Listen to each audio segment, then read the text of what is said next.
Okay, guys. I'm super excited to announce the guy that got fired for truth, we rehired for truth. His journey continues today. I'd like to introduce to you guys Pastor Nate Wolf.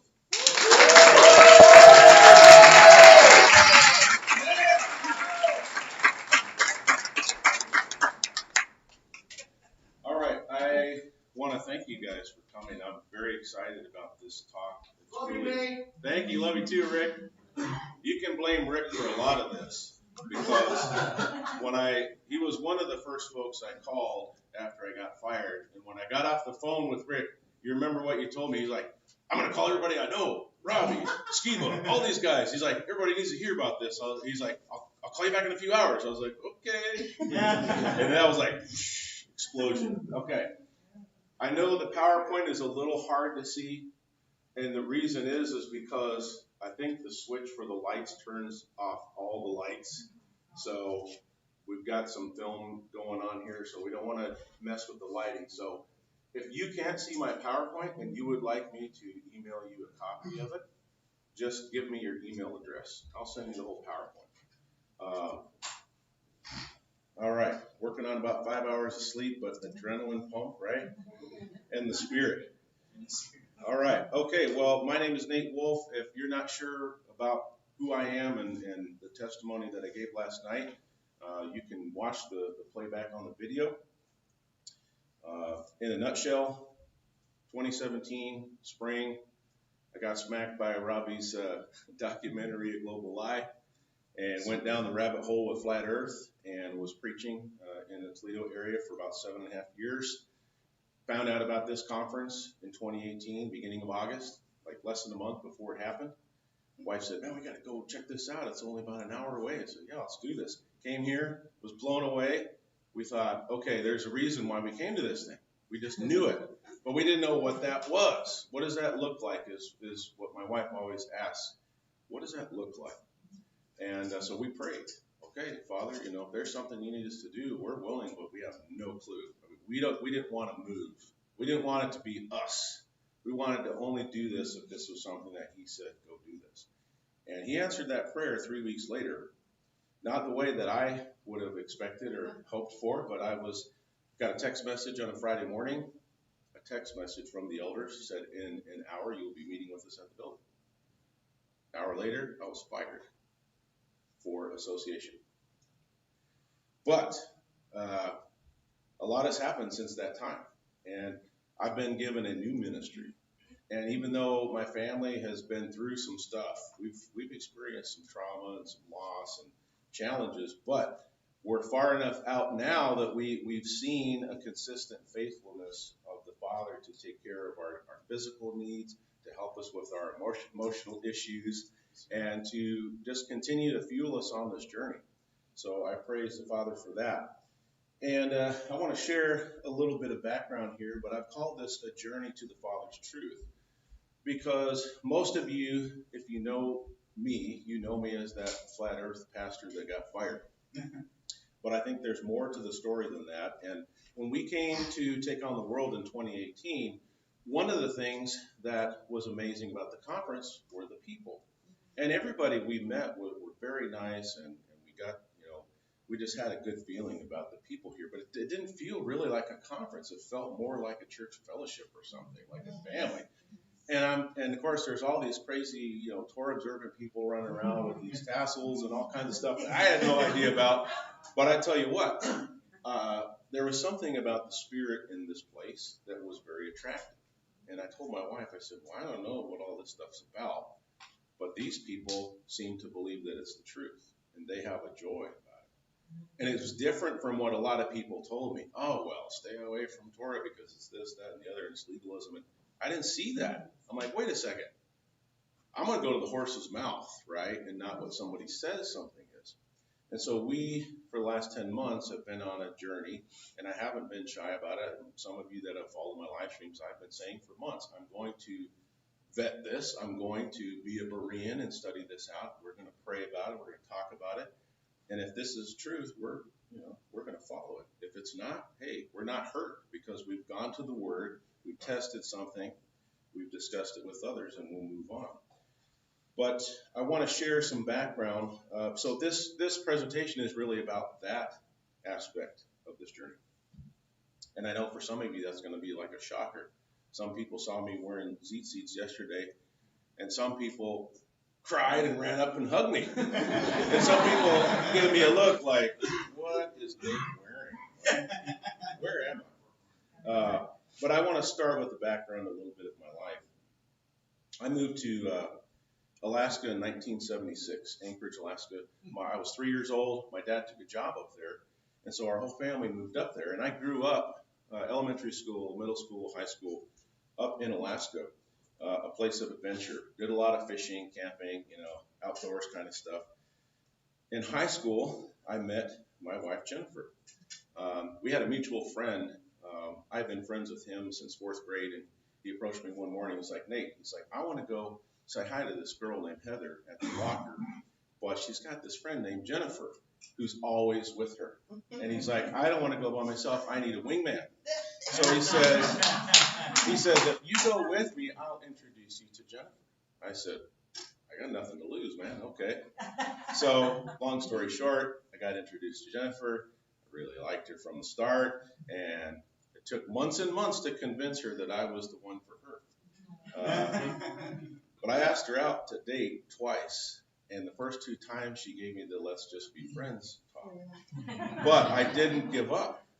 The 3rd time she said yes. So we dated, and I was a year ahead of her. So when I graduated high school in 1991, she's also my human Rolodex. She keeps me on these dates.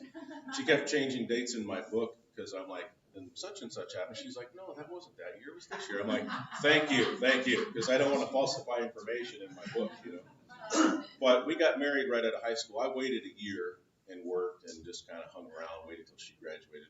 We got married, went down to Searcy, Arkansas. Anybody ever heard of Searcy, Arkansas? About an hour north of Little Rock. Harding University, private Christian college. Got a bachelor's in Bible. My wife got a bachelor's in social work. And I'll show you a picture here. The college years. Young, and I was a little thinner and fitter back then.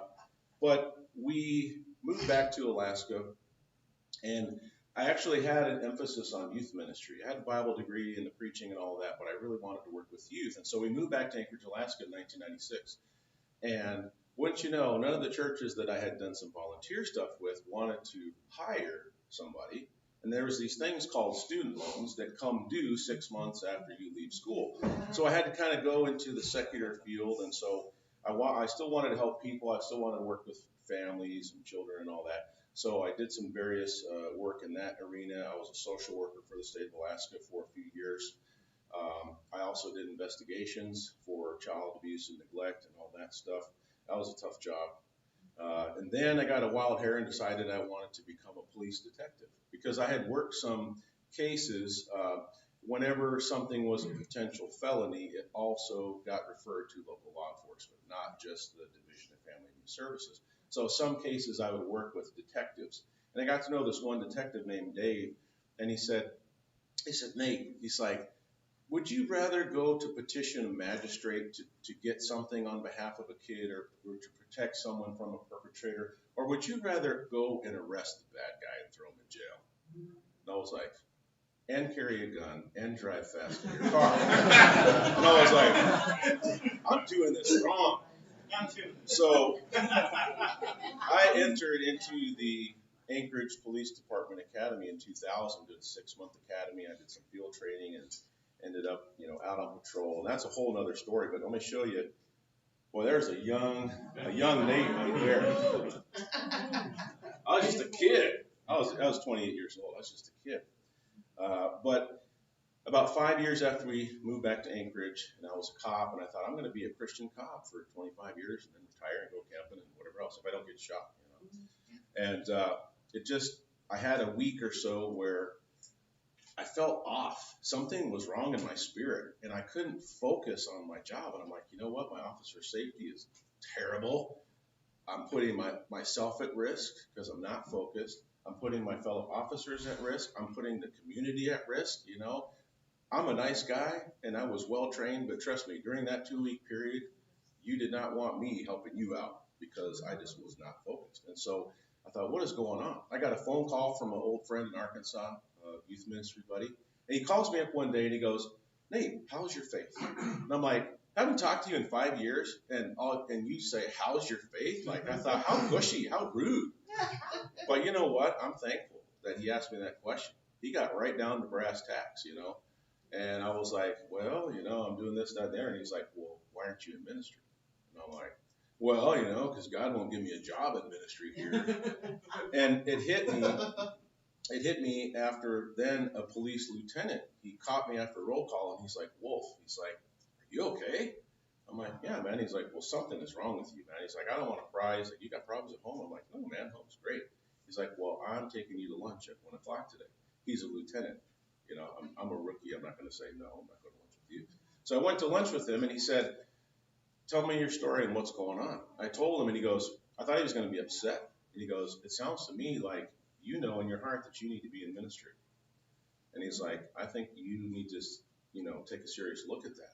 So I had the revelation. I'm like, I'm out. So the next day I quit the police. And my in-laws freaked out because they're like, man, you got this great salary, these benefits. Like, how are you going to take care of your family? They thought I was a loony.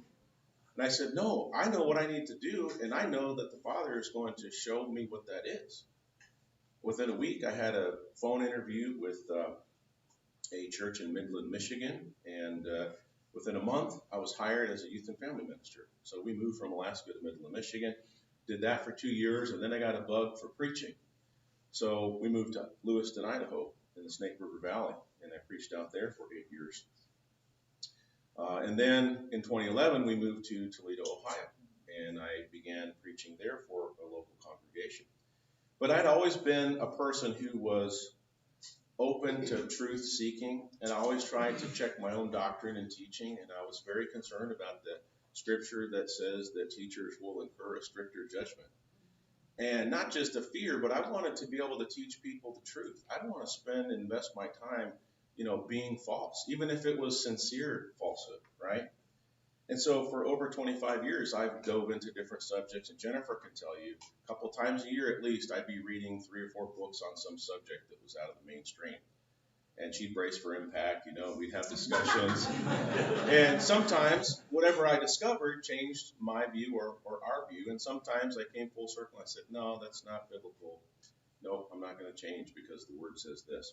I always brought it back to the Word, regardless of what other, resources or man's opinion. I always brought it back to the Word, and that was the final decision. So in 2017, I had a truth awakening.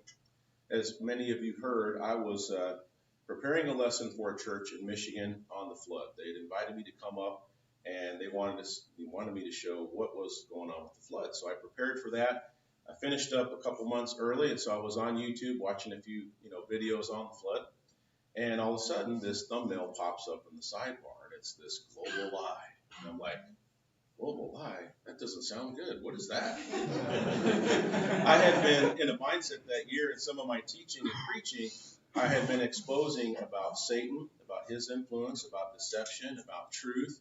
And so I was in the mindset that deception and lies need to be exposed. And so I think the Father knew exactly where I needed to be.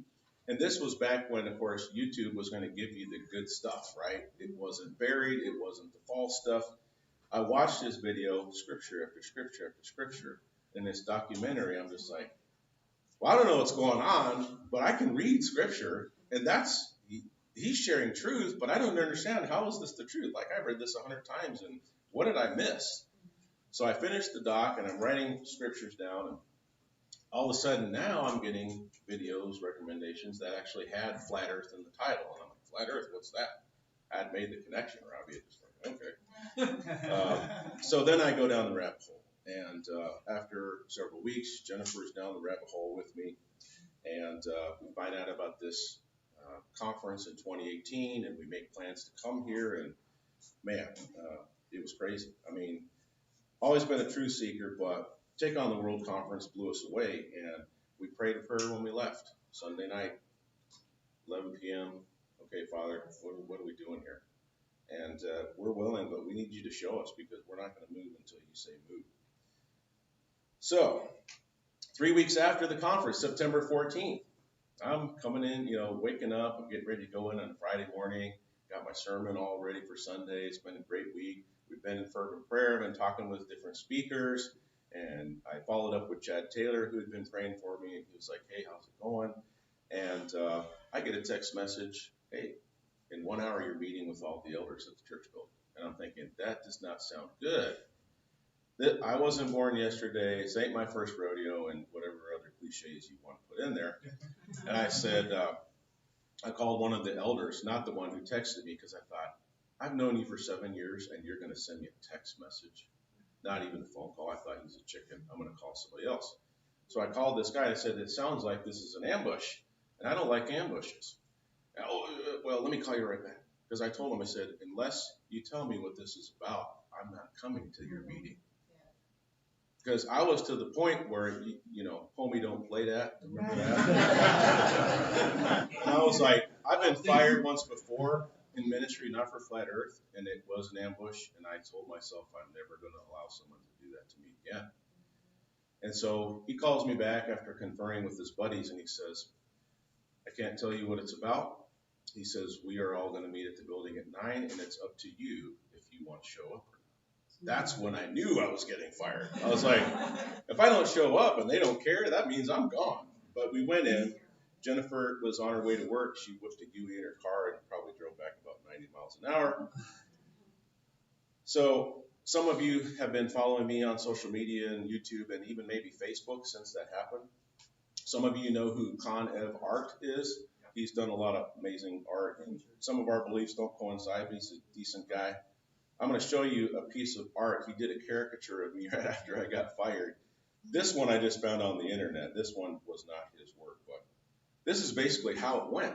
Yeah. Guess what? You're fired. Here's you. Here's the door. Oh, wait, turn in your keys and everything that belongs to us first. It took us 2 hours to move the books to my house, and some of you saw my garage video, which I played last night. But here's the artwork that he gave. It's kind of hard to see with the light, but I've lost 40 pounds since that. I wish he would redo. But here's the church, and here's somebody showing me the door saying, you're fired. And there's me with my boxes of books and my Bibles. But it's a different story. The sign on the lawn says, no flat earthers allowed. And then in small print, it says, the scared church. I was like, wow, this guy knows how to capture some stuff. Well, 2 days later, I went on several channels, including Celebrate Truth and Chad Taylor and others, and I shared my testimony. And things just started blowing up, and I'm just thinking, why is this a thing? What? I mean, more than one person's gotten fired, and Robbie says, you don't understand. I've talked to pastors who've been fired for actually preaching this. You never preached it. You just pulled into a parking spot with your wife on your vacation. You paid for it all yourself. It's not like you use the church credit card and live high on the hog. You ever go to Vegas, And he says, you're the only one that is saying, hey, I got fired for truth, and I'm speaking out about it. He says, you don't understand this now, but this is huge, and you'll see it down the road. He says, this is going to be an amazing journey. I'm like, okay, dude, I was still buckling up my seatbelt. But I had a YouTube channel my kids bugged me to start about 6 months before I got fired, and I was just doing Nephilim, giants, angels, and all that. Didn't talk about Flat Earth. And had 17 subscribers for 6 months, and I think half of those were my family, but I was tickled to death. Mark Keens was one of those subscribers. I think he was my first non-family subscriber. Found out that he was also in Ohio. But before I went on Robbie's channel, I said, you know what, I want to redo this because I want to capture what happened. And I came up with this Fired for Truth thing, and it just took off. And so a lot of people know me as Fired for Truth, but I'm really just Nate. I'm comfortable just being Nate. But I began speaking out. I began doing content on YouTube and going to meetups, and we started our own Flat Earth Toledo meetup. Some of you have been to regularly. And I've been speaking at conferences, and I've started to also do a lot of ministry. I realized that I have a lot of one-on-one ministry with people in the truth community. And I thought, wait a second, this is bigger than videos and flat earth, but now I have a renewed ministry. And so we started doing all of these things and looking deeper into truths, and I felt like I was starting to understand some things about Sabbath and different things. And about 7 or 8 weeks ago, some of you might know Allison Shatter. She's here. She's from Michigan. I get this invite for a men's retreat from a lady friend of mine on Facebook, and I'm like, I got a men's retreat invite from Allison Shatter. Is she going to the men's retreat? Well, it was at Messiah's New Life Tabernacle in Avila, Indiana, near Fort Wayne, and they had a Shabbat service during the day, which everyone could come to, and then they had the men's thing. So I thought, I don't know why I'm going to this Messiah's New Life Tabernacle. Like, that's way out of the box, man. But I felt, again, I had that spiritual nudging. It was like, I need to be there. I didn't know why, but I need to be there. So my wife's like, call DR. DR Lee, raise your hand. My buddy Daryl. He is 20 minutes away from us in Toledo. And he's like, yeah, man, I'll go to that. And then he was scratching his head the whole time, and he revealed this to me later, but he's like, I'm the Torah observant guy. You're not. You don't keep the Sabbath. And you're inviting me to Messiah's New Life Tabernacle for a Shabbat service and a men's retreat. So they had a shofar out in the foyer there, and of course they blew the shofar before the sessions. But we had been in fervent prayer, and I had that weekend was the first Shabbat that I had purposed to do. And I felt like I understand, and I really desired it. And that was weird and scary for me, but I desired it. And Friday night, after sundown, I was feeling great. I woke up in the middle of the night. I felt this heaviness, this pressure in the room. I felt my face was flushed. I felt like I was almost like when you get the flu, you start getting shaky and you're achy, and it was weird. And I thought, I knew that I wasn't getting sick. Like, I've had physical symptoms, but I knew that I'm not sick. What is going on? I look at the clock.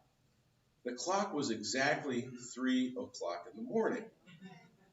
And I'm not superstitious, but I do understand the supernatural now. And I thought, ooh, this is a spiritual attack. I need to start praying right now. So I start praying fervently, and about 15 minutes into prayer, I'm thinking, I need to go wake DR up. I need some backup. But then all of a sudden, the heaviness started to leave. I started to feel better, and I said, well, it is 3 in the morning. I'm going to let my brother sleep. He chastised me lightly about that. You should have come get me. I was like, I probably should have. If it had continued, I probably went running into his room, and, that would have been awkward, because, like, I'm in my underwear, and he's asleep, and he's my friend, but we're just friends. So I had some experiences, not only that one, but the next day we went back to the hotel after the first day in the Shabbat service, and I noticed there was blood spots, like 5 or 6 of them, and a handprint or a face or something in blood on the curtains above my air conditioner. And I'm like, that was not there Friday night, because I'm a big, fat, hairy, sweaty guy. So when I check into a hotel, I crank the air up. And the air conditioning was right below the curtains. And I did not see any blood Friday night. But that blood was there Saturday afternoon. And so DR's like, man, this is weird. We need to get you out of here. And I'm like, well, let's just, change our stuff and rest up for 5 or 10 minutes. I said, and then we'll leave. Well, I started to pray about some things and reflect about the day at this men's retreat. And I started feeling that heaviness again. And now all of a sudden, I'm having like some kind of weird like asthma attack. Immediately. It was no symptoms. It was just like a light switch was flipped. My lungs were filling with fluid. I was wheezing. I was almost panicking. I'm thinking, if this gets any worse, I need to go to the ER, like now. So I went next door and I knocked on DR's door, and I must have looked a fright, because he opened the door and he's like, bro, are you okay? And I'm like, I was like, can you hear me? He's like, yeah, what's going on, man? I told him, he's like, you're out of there, man. He's like, grab your stuff, you're out of there. You stay in my room tonight. So we went downstairs to the very friendly but ditzy counter person, and he's like, we realized what room I was in too, and that freaked me out. He's like, Nate, give me your key. What room are you in again? And I'm like, 322. He's like, 322? I'm like, skull and bones. I'm like, and then he was talking to a relative of his who knows a lot about numbers and whatnot. And he was like, you got to get Nate out of there. He's like, he's already gone, but I want to know, what's 322? And there was silence. And he's like, what does 322 mean? And she's like, 322 means murder. And I'm just like, oh, man, I'm out of here. Anyway, in hindsight, as we were driving back, I said to him, I said, these are strong attacks, but they're also, for me, strong confirmations. This was the first Shabbat that I had purpose to do. And these attacks came between the sundowns of Shabbat. So I could go on about that, but one, Dr. Darrell Carr, I don't know if some of you have heard of him, but one of his talks, he was talking about going all in. He's like, what's holding you back? He's like, some of you here have some conviction about stuff, but you haven't pulled the trigger. And I'm like, oh, that's me. I'm used to being the preacher that somebody comes to afterwards and says, you were talking about me today, weren't you? I'm like, well, yeah, but no, I mean, like, there's 200 people here. But I thought, man, that's the message that I needed to hear. That's why I'm here. I have gone 95% in, but I'm not all in on what I know in my heart is true. And so now I talked with my wife, and my poor wife, you know, she's always having to be up to speed on whatever adventures Nate is on. And so she's a very patient lady, and I praise the Father for her. 27 years and 4 kids later, and they're almost all adults now, which makes me feel old. But the rest of my presentation, I want to share with you about what, you know, some of the scriptures that over these 10 months we prayed about and discussed. Jeremiah 29:13, and you shall seek me and find me when you shall search for me with all your heart. So this had to start and finish with an all heart thing. I always loved this verse, talking about the Bereans. For over 20 years, I wanted to be a Berean. I wanted to be somebody that when a person said, hey, this is what the scriptures say, I wanted to check it out for myself.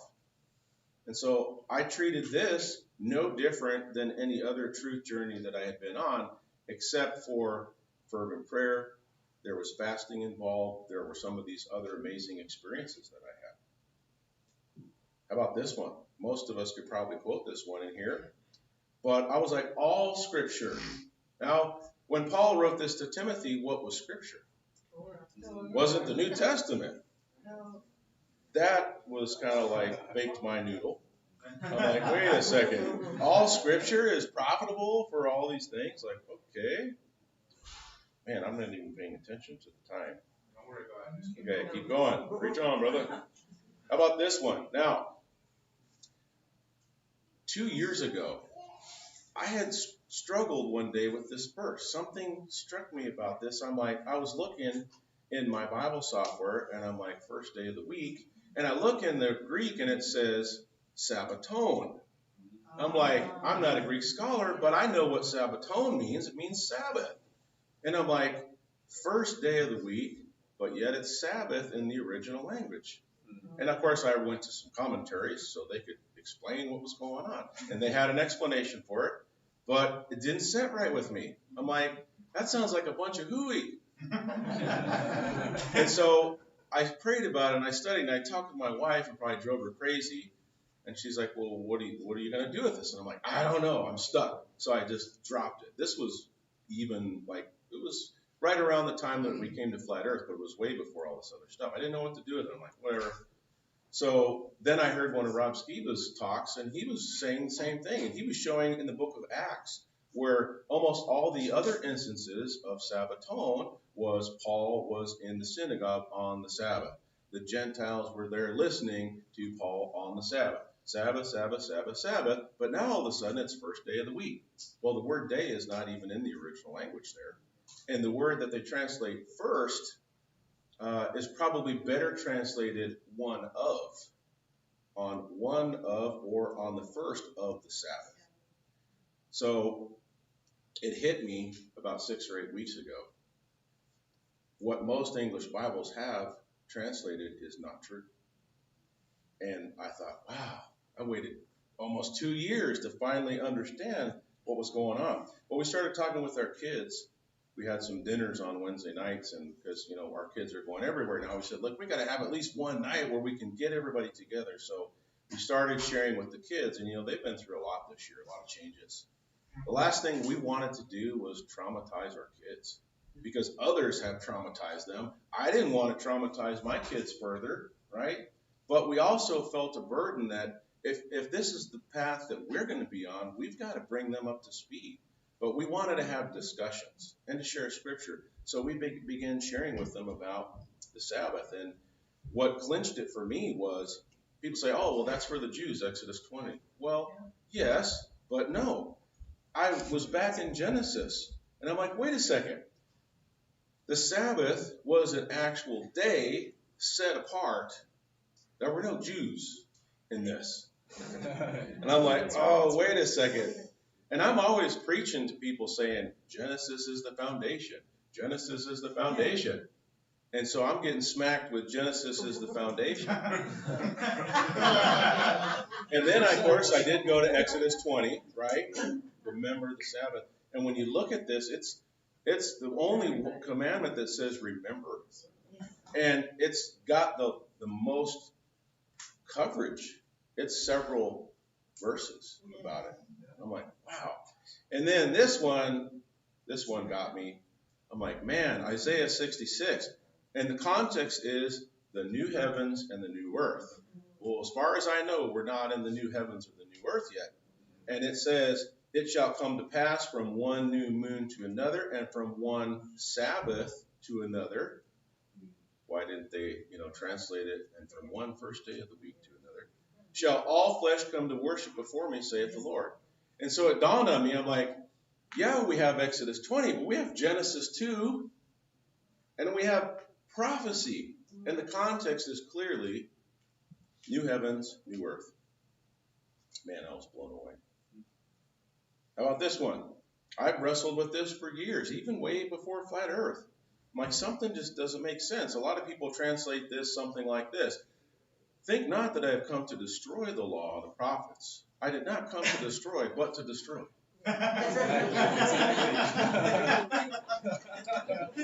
This word, this word fulfill, it just has a different meaning than I ever realized. Man, I'm just preaching from the heart. I've ignored 2 pages of notes here, just looking at the PowerPoint. But another scripture that's related, and this is in English, for Christ is the end of the law for righteousness to everyone that believeth. Man, I believe that true. That was true. Then I looked up that word for end. And do you know, even in the Strong's, the first definition, it can mean the end of something, but the very first definition, even in the Strong's, are you ready? To set out for a definite goal. To set out for a definite goal. So, think not that I came, to destroy the law and the prophets, but to fulfill. For Christ is the end of the law. No, Christ is the goal of the law. He came to show me how do I walk out the Father's Torah, the Father's instructions. Right?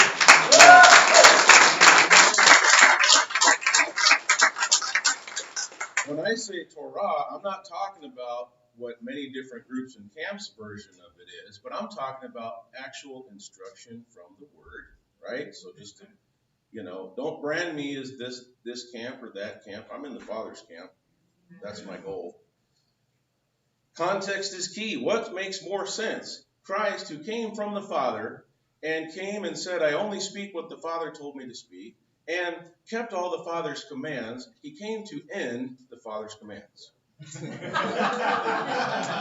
I'm smacking myself here. I'm used to stepping on other people's toes in the sermon, but trust me, if you're feeling stepped on, my toes are throbbing right now because I'm stepping on my own toes. So I asked the question, in just a few more minutes here,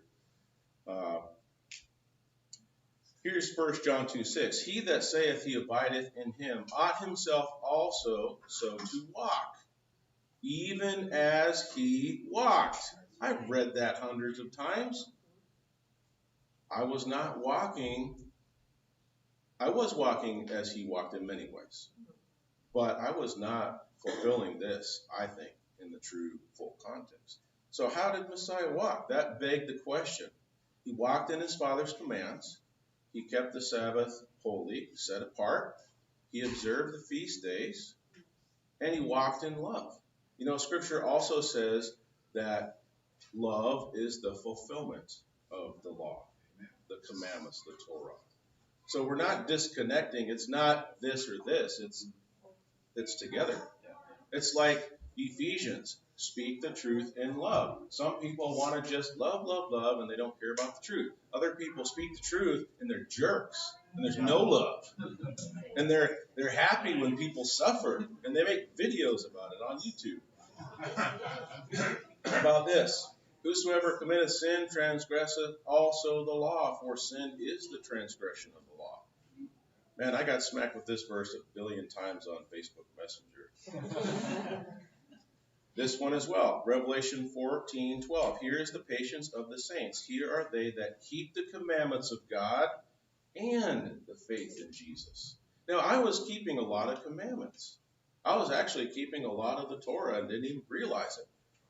But I wasn't keeping it in the full sense. And that's my own personal conviction. You know, I'm not chastising anybody here or trying to force you to do anything. I'm saying this is what we realize. This is what I realize. I'm just sharing my testimony.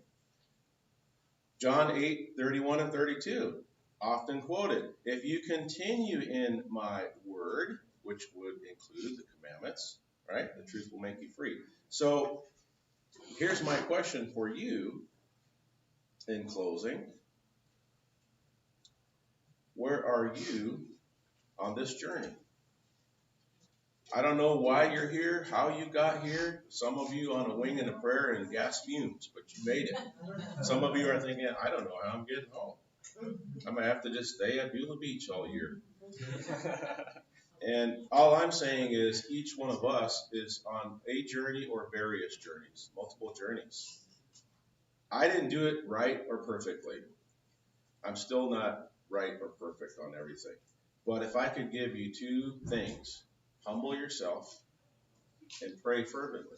And if it takes months till you understand, take months. If it takes years, you know, is a proper understanding of Scripture worth the investment? Yeah, we study Scripture our whole lives. What's a few months? What's 10 months, you know?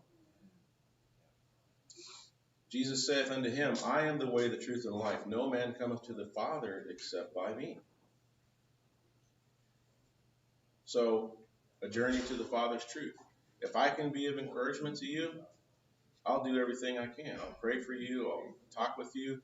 But I'm asking for your prayers because this is exciting, but it's also scary. I mean, this is a huge shift, and there's a lot of responsibility. And I know that I'm going to be. I mean, someone's probably right now, if they're watching the live feed, they're already making a video against Nate Wolf.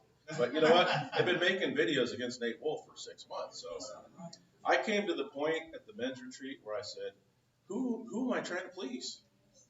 Am I trying to please subscribers? Am I trying to please other ministers? Am I trying to please whoever? I said, you know what?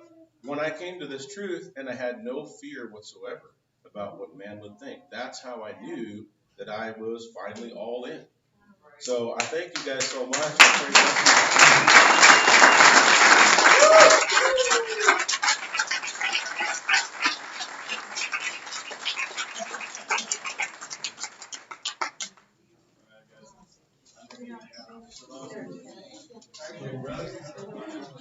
Thanks for the help. Yeah. I don't know if I went over. Was that recording the whole time? No. Because I didn't touch anything, and that's the screen that was up. Yeah. Okay, there we go.